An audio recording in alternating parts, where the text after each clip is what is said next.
Time for Ask the Mayor on KWBE on this Thursday with Mayor Bob Morgan. Good morning, Bob.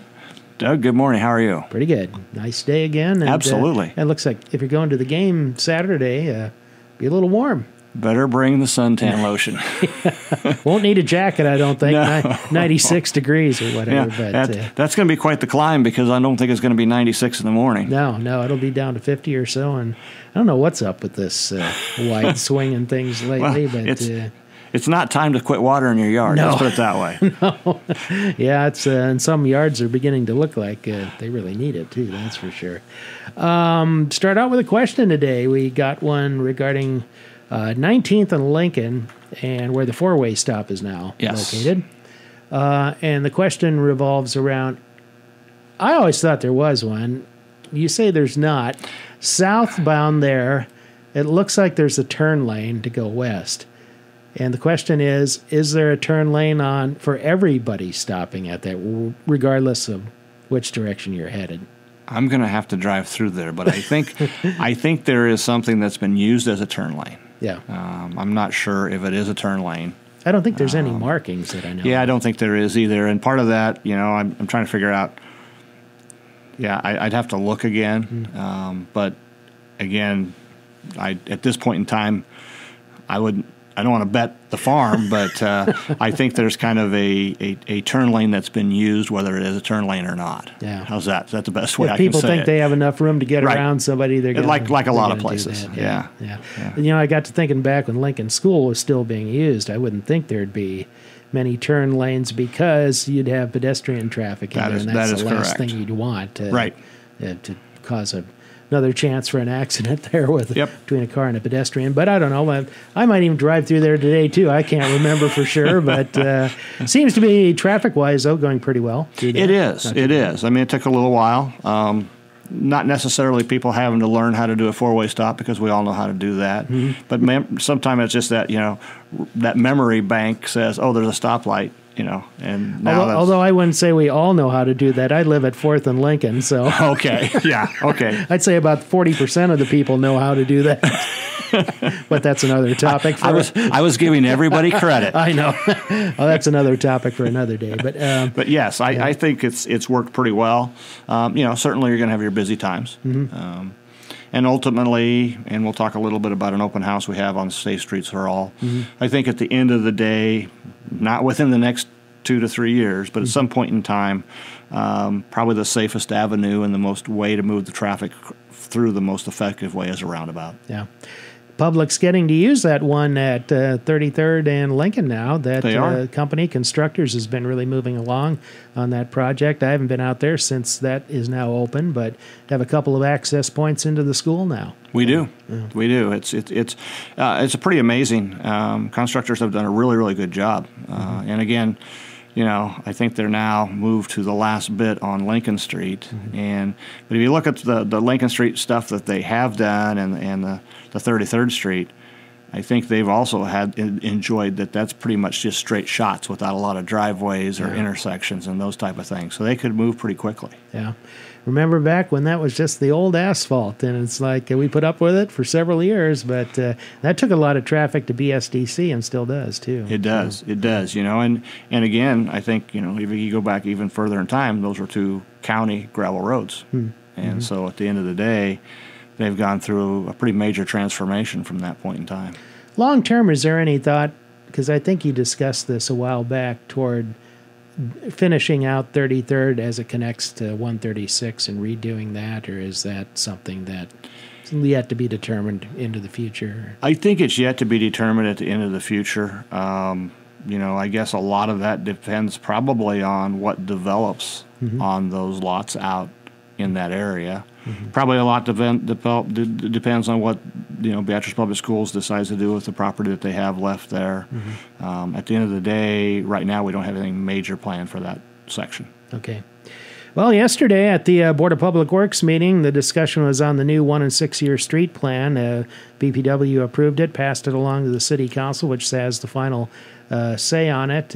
What were your thoughts overall about the plan? It includes quite a bit of work, of course, in that first year or two, because that's kind of where you have a little bit better idea of what's going to be going on. Years 3 through 6 more of a crapshoot in a way. It is. You know, things change, things fluctuate.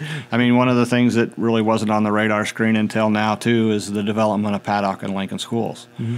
So that wasn't in the 1 and 6 year plan that we approved the last time. Mm-hmm. I think the first thing that I noticed that I really appreciate is that Jason and James did a really good job of putting the plan together. Mm-hmm. You know, it's not easy and I wish I would have wrote it down, the number of miles that we actually have in the city. And I just think it was like 121. Yeah, I think you're right. It's either 102 to 120 or something like that. Yeah, so, you know, we have a lot of roadway surface that needs to be taken care of. And to complicate things maybe a little bit more is that we're probably one of the few towns that have 2 highways that run through them. That's true. And so now you're not only working with, you know, the thing that's hard for people to understand is some of those roads, even though they're city roads, they're also governed by the state of Nebraska. Mm-hmm. And so you kind of live with what, at the end of the day, what the state of Nebraska wants is probably a little bit more important than what we can pull off. Yeah. So, and you do have maintenance responsibilities on do. part of those roads too, like we do. half of the lane arrangement or something like that. We do. We have some responsibility there. It's kind of interesting. That's kind of a convoluted contract, but it's been that way for a number of years. And you know, you have inflation, but it's also been the same amount for the number of years. So sometimes it takes a little bit more out of our budget to get that done than what we would get reimbursed for. Yeah. In that first year of the plan, I can't remember the names of the streets, but there were, I think, 3 mill and overlay projects in there. I noticed you had a concrete reconstruction on 7th. Kind of as you get toward the rear part of the McDonald's entrance there. I know that street. I've driven that several times, and it does need a little bit of work. A little bit of work, absolutely. Yeah. Yep. The mill and overlays are kind of the major asphalt ones that you'll have. And you usually do, a couple or 3 of those a year? We try to do 2 or 3 a year, maybe 4. A lot of it depends. You know, as you put the budget together, the more concrete reconstruction that you have, the less mill and overlays you're going to be able to do, and the more, you know, the less concrete that you pour down, you're going to do there'll be more asphalt or overlay. Mm-hmm. I thought it was interesting that you know, as everything else, we have gone to 2 ways that we evaluate streets. The first way is through a software, and the second way is through actually looking at them to make sure the software is right, which is good to double check those type of things. That's what takes a lot of James and Jason's time. But at the end of the day, you know, I think they've used this software to evaluate streets for about 5 years. I think you'll probably see in the budget coming up, and if my understanding is right, and maybe you can help me out, but they actually are now going to, the company that has this software will bring in a car. Mm-hmm. And they will drive every street in the city of Beatrice about once every 5 years. Yeah. Now, this is the baseline 5 years that we have, and so that vehicle will come in and drive through all the streets again. And at the end of the day, it'll be inputted into the software, the computer program, and we'll get a pretty good rating on each one of the streets. And that helps them narrow down what is going to be the most important, because at the end of the day, you have X number of dollars. And you're going to spend X number of dollars to redo whatever the most important streets that are in the worst shape you can be to utilize those dollars.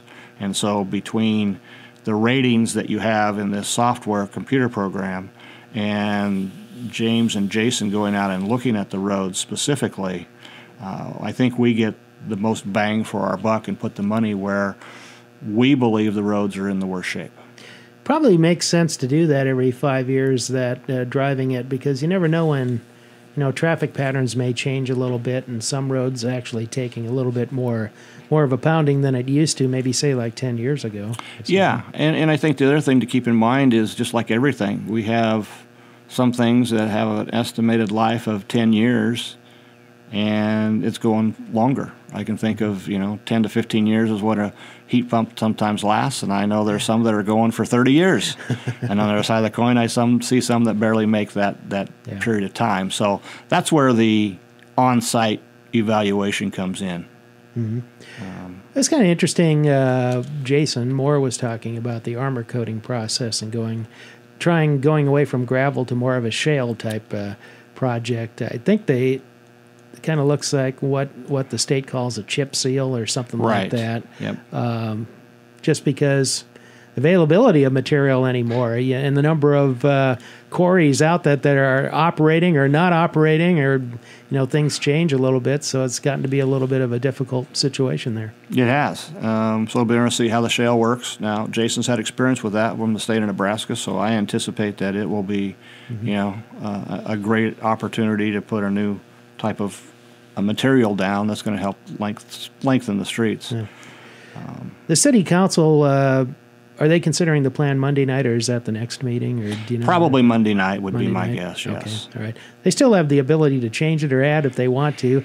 Anything out there you think could be added or taken away? Or usually they pretty much agree with the board's recommendations and go with that, but... I think overall, I don't think you're going to see a lot of changes. You might have some suggestions, and some of those suggestions may be in the 1 and the 2 years. Some of those suggestions might be 3, 4, or 5 years. So at least maybe the street is in their ward, needs a little attention, but maybe it's not on the top of the list, but at least it's on the list for year 3 or something. Yeah. At the end of the day, as many times we've gone through it, I think there's occasionally, a person in the ward that notices a road that they need evaluated. So I think there'll be a lot of good conversation that comes out of it. All right. Back with more with Mayor Bob Morgan on Ask the Mayor in just a moment here this morning. Back on Ask the Mayor today with Mayor Bob Morgan, and one event coming up here. Thought might just mention it, that because it does deal with a project I know the city's been interested in and will help fund, and that's the Sertoma Astro Park project improvements. There's a all-you-can-eat pancake breakfast coming up at the American Legion Post 27. That'd be the Veterans Club on Dorsey Street, Sunday, October 13th from 8 a.m. till 1 p.m., and proceeds from that help out with the project. It is kind of one of those public-private things that has to be done sometimes to get a project like this completed. Right, and it's going to definitely improve Astro Park. I think play equipment is very expensive, and it's very, very. I really appreciate Sertoma taking on this partnership and raising funds for a really neat park that you have sitting in that area.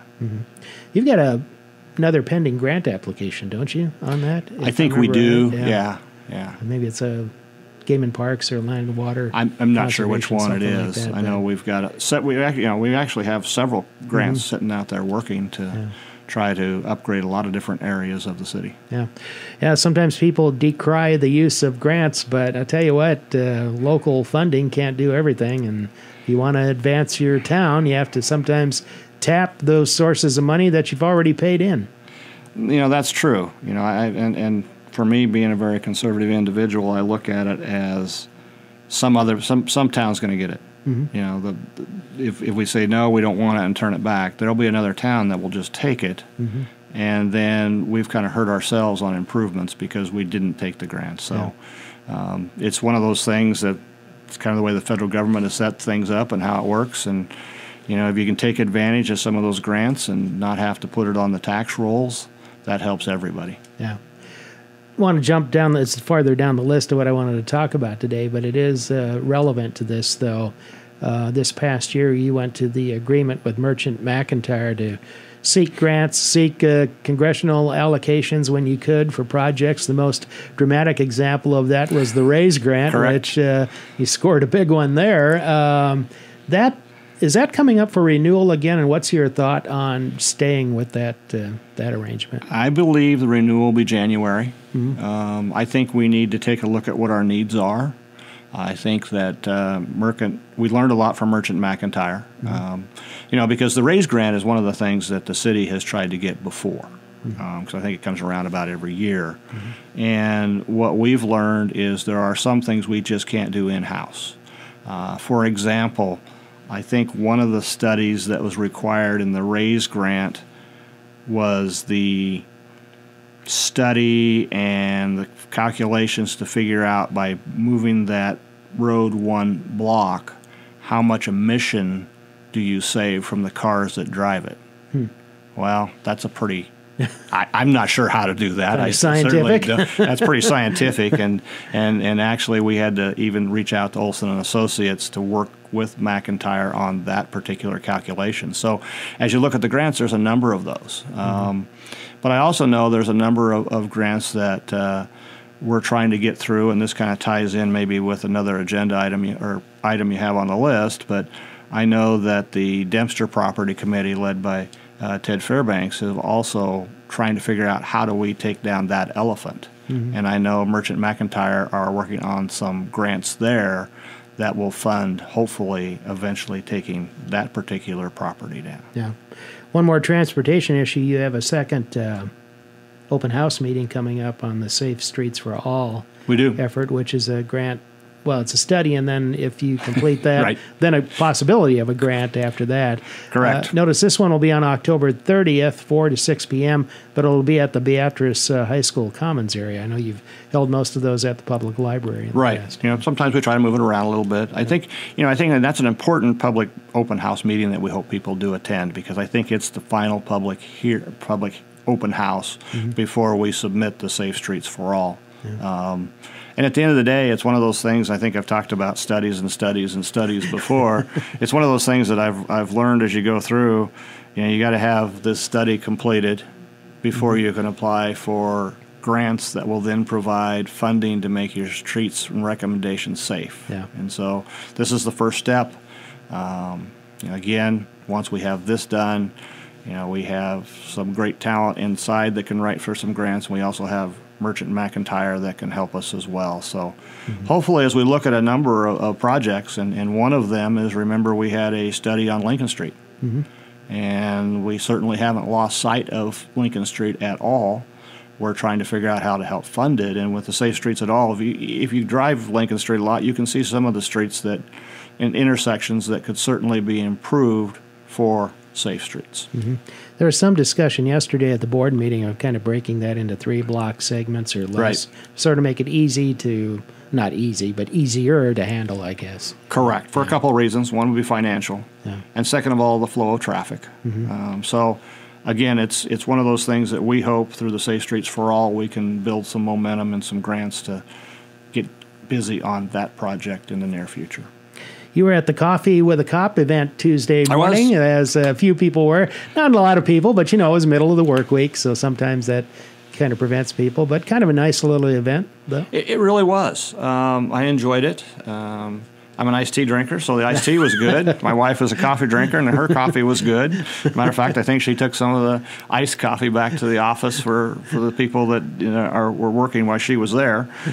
So I think that worked out really well. But it is a great opportunity. I think, the police department has always tried to have some events where they reach out to the public in a very positive and, non-threatening way. And I really think that as I was there, and I saw the people that were there really enjoyed it. I think Chief Murphy is going to be able to maybe think about how he can maybe find some other times to do it, maybe a Saturday or those type of things. So I think you'll see that again, and I think you'll see them continue to do some neat things in the community that really reach out, that I think, sets them apart from a lot of police departments across the state. Yeah, police officers aren't all bad. They're not out there to just not. arrest you. They live in the communities too, so it's to their advantage. They do a great job. It's just sometimes they need to do their job in a very well. I think about some of the in the near term, some of the life-threatening challenges they've had this year, and so thank goodness for them. Yeah. Back to wrap up Ask the Mayor in just a moment with Mayor Bob Morgan. About 5 minutes or so left on Ask the Mayor today with Mayor Bob Morgan. Maybe a couple things to wrap up. Just a brief update on the special committees that you had appointed in your term here. We did mention the Dempster committee briefly. Just anything going on there lately that will come before the full council, or just kind of continuing to grind through that, I guess? Well, we continue to grind through it. I mean, right now, the hardest part is the building itself, the big building that you see. We're still trying to get that purchased. And so we don't own that property, the big property. We own almost everything around it, but we've got to get a hold of the big one. And one of the things that we certainly need to do is look also for some funding. You can imagine how much asbestos is in that building. There's a lot, so that has to be removed. at the end of the day, you're probably looking at somewhere between a $5 and $7 million project to get it all done, excavate all the dirt, and then bring in clean dirt. So it's a major project, and so the committee keeps working with the state of Nebraska Department of, Department of Environment and Energy. Yeah. I can't remember if it's environment first or energy first. Yeah, I can't either. And I'm not sure why environment and energy are together, but it is. And so there's progress being made. I mean, that's the hard part. We could tear down all the buildings around it, but we wouldn't really notice anything being done. It's that big elephant with the broken windows that you drive by, or at least I drive by every day. You're going, boy, I wish that was gone. So once we get that owned, I think that'll help us kind of move some things quicker. Again, to apply for a grant on a property you don't own doesn't quite work. Yeah. So we're really trying hard to get control of the whole entire building. By the way, on that, are any of those smaller buildings yet to come down in the next few months here? Or I didn't know which one might be next on the list. I'm not sure which one's next on the list. I think right now we're hoping that we can find some grant funding to take them down. I see. Okay. The Downtown Redevelopment Committee, I know there was a little mention of the project, the Ella Street project between, what is it, Second and Third. Second and Third. Right. That's any other updates on that committee? Well, they continue to meet. I think one of the things that they'll be probably discussing as we get through this again is how to implement the RAISE grant. But as I think I said before, it takes about a year in order to sign the contract because there'll be a lot of things that go in it and interpretation. So they'll be also probably, chomping at the bit to see when that finally gets signed and things can get moving there. Yeah. The third committee, the Ordinance Committee, where you go back and take a look at old ordinances, whether they need to be revised or dropped altogether. Yep. Anything, they periodically come before the council. A lot of it's kind of statutory changes too, but anything of note there? I think again I think that's a committee that hasn't met for a little bit, and I think right now, personally, I think when we look at ordinances, we'll probably start picking up with that after the first of the year. As you know, we have 2 contested city council seats being there, and I think at the end of the day, right now, we're kind of in that election process. So we'll sit back and see who we have for city council in January on all the committees, and if there's some changes in how we regroup or reassign committee work for the next 2 years. Yeah. Don't want to bring up fireworks again, huh? Fireworks is done. Done for good. It's done for my term. Enough said. Right there. Well, and there's, every once in a while, these are pretty routine, but there's one that comes up now and then that kind of draws some disagreement in the community. So, and disagreement's not all bad. Yeah. I mean, at the end of the day, there's some things that I think the council approved that maybe I wasn't for, but at the end of the day, we're going to get on board and do it because that's the way we do business. And there's probably some things that got passed that some of the council members haven't really necessarily agreed with, because we haven't voted everything 8-0, and yet again, those council members step up and say, okay, here we go. Yeah. And that's the way it's got to work. Yeah. City council meeting Monday night. Had a little bit of break, 3 weeks, because of 5 Mondays in there. So the first and third Mondays usually they are the council dates. But I know the agenda is not out yet. I am assuming the street plan will be the 1 and 6. One of the items on there. Will be on there. I imagine the consent agenda, which is routine items, typically will probably be fairly long because I'm sure there's going to be submission of bills and those type of things that we need to ratify and get paid. One of the things that I did see on the Facebook, and some people might wonder, Monday we did have a special meeting at noon, and people say, "Oh my goodness, it's a special meeting. What was the topic?" And quite honestly, we do this every September 30th, and what it really was a very short meeting to approve all the bills and claims, just what you see on the consent agenda. So it's one of those meetings that you get everybody together, and 3 minutes later you're done. Yeah. But it's in closing out a fiscal year. But we had to close out the fiscal year, and so there always is a special meeting on September 30th of each year, unless it falls on Saturday, Sunday, and then we'll do it prior to that. So just so if anybody wants to know what the special meeting was, that's all it was. I didn't even go to it because I figured I'd be there 3 minutes, and I had some other things to do. So, yep, 3 minutes and out. So we'll continue to have those special meetings because we need to do that. Minute left now for the most important question of the day. I know you're a big Chiefs fan in the NFL, wearing your Chiefs insignia sweater today, but baseball, the Royals, do you follow them very much? Or I follow them because my dad was a huge baseball fan, and he played kind of semi-pro baseball in what they call the Cornhusker League. Probably not very many people around realized there was a Cornhusker League in the state of Nebraska. Mm-hmm. I think you had to be in your 80s or 90s to probably remember that. But yes, he was a big baseball player, and I'm sure he's very happy about the Royals. His favorite team was the Cardinals, but me too. Yeah, so it was kind of fun. As he got older, I had the opportunity and with my sister to take him and my mom down to a Cardinals game. So that's really kind of fun. But at the end of the day, we got to root those Royals on. I got to decide who to root for because my Cardinals are sitting at home, so watching it. So I guess I'll have to flip a coin and take a guess at who's going to win the whole thing. But we'll see you Monday night, Bob. All right. Take care. Thank you.